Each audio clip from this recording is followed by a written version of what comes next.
Hi. Chapter 15 Lab Assistant. My grandfather's in the bathroom. He likes to take a book with him, and sometimes he'll stay in there for an hour.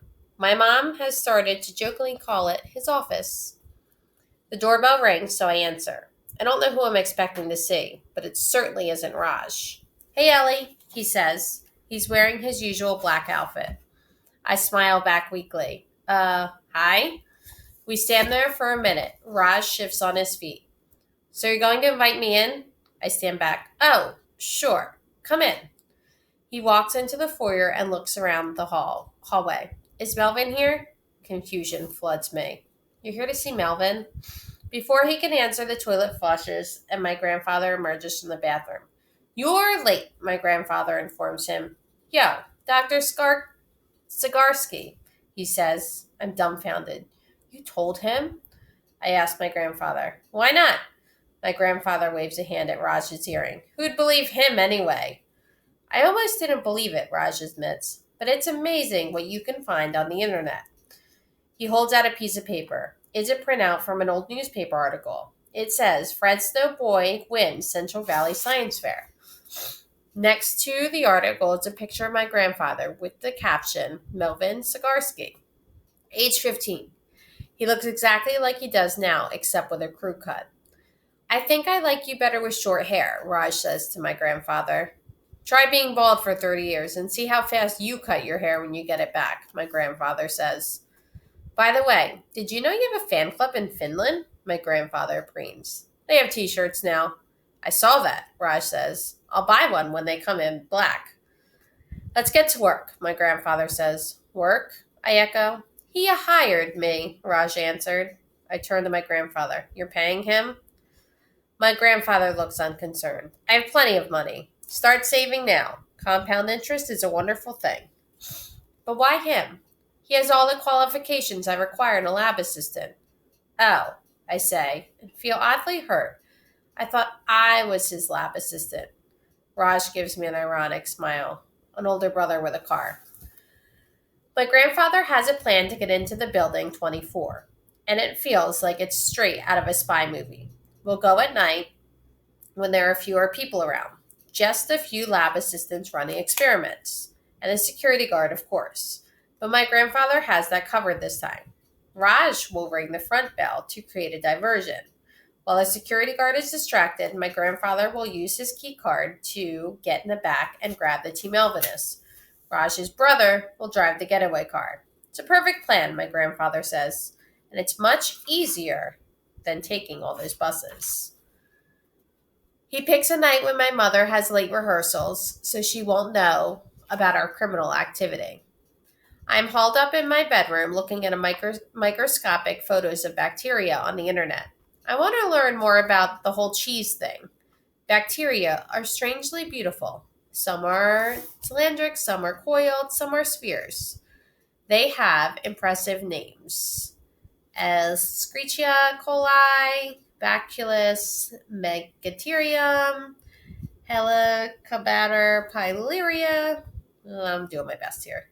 There's even a bacterium named after Pasteur, Pasteurella multicida. I think about my grandfather and the jellyfish and feel a little more jealous. I kind of want something named after me. My bedroom door slams and my grandfather is standing there dressed head to toe in black.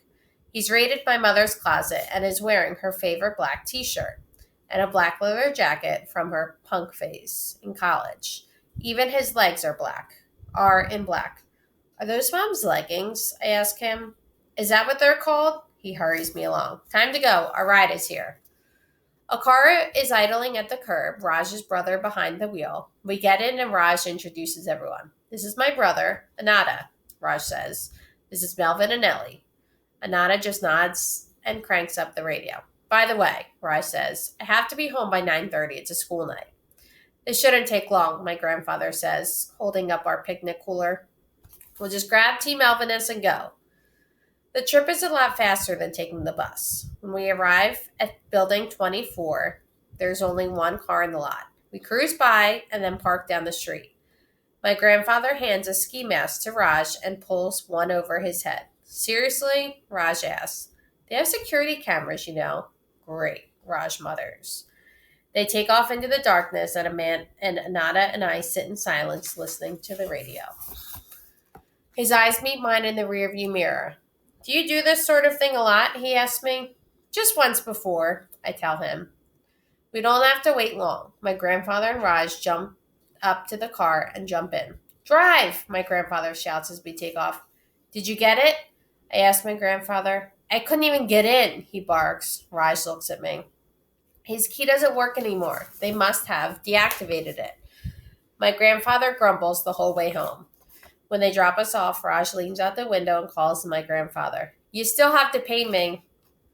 The next morning, my mother asks, do you see my black leggings? I can't find them anywhere. Check with Grandpa, I tell her. She narrows her eyes at me. I don't even want to know. Chapter 16. Slippers. It's 8 o'clock on Saturday morning, and my grandfather is pacing in the front hall. He's been up and dressed since 6:30. I know because I'm the same way. I get up early, even on Saturday. Maybe it's a scientist thing, because my mom is all about sleeping late. When are we going? He calls out, his voice ringing through the house. He wants to get his own computer and a few other things from his apartment. My mom promised him we would go over the weekend. Rome is going to fall again by the time you people get moving. My mom stomps down the hall in her pajamas. She is not an early bird. Would you just relax? She snaps. I haven't even had my coffee. It's after 10 when we finally get in the car and head to my grandfather's apartment. I look out the window as we drive along the highway. We pass a sign for a biotech company. It says, we are the future of medical research, and has a picture of a bacterium I recognize. Look! It's E. coli, I say to my grandfather. So it is, he says. What's that? My mother asks. It's a bacterium, I tell her. She gives my grandfather a quick glance. Are you brainwashing my daughter? Your daughter's interested in science. She knows great aptitude. You should encourage her. I feel a flush of pride. Maybe this part of me, the science part, was there all along. Like the seeds of an apple, I just needed someone to water it, help it grow. Someone like my grandfather.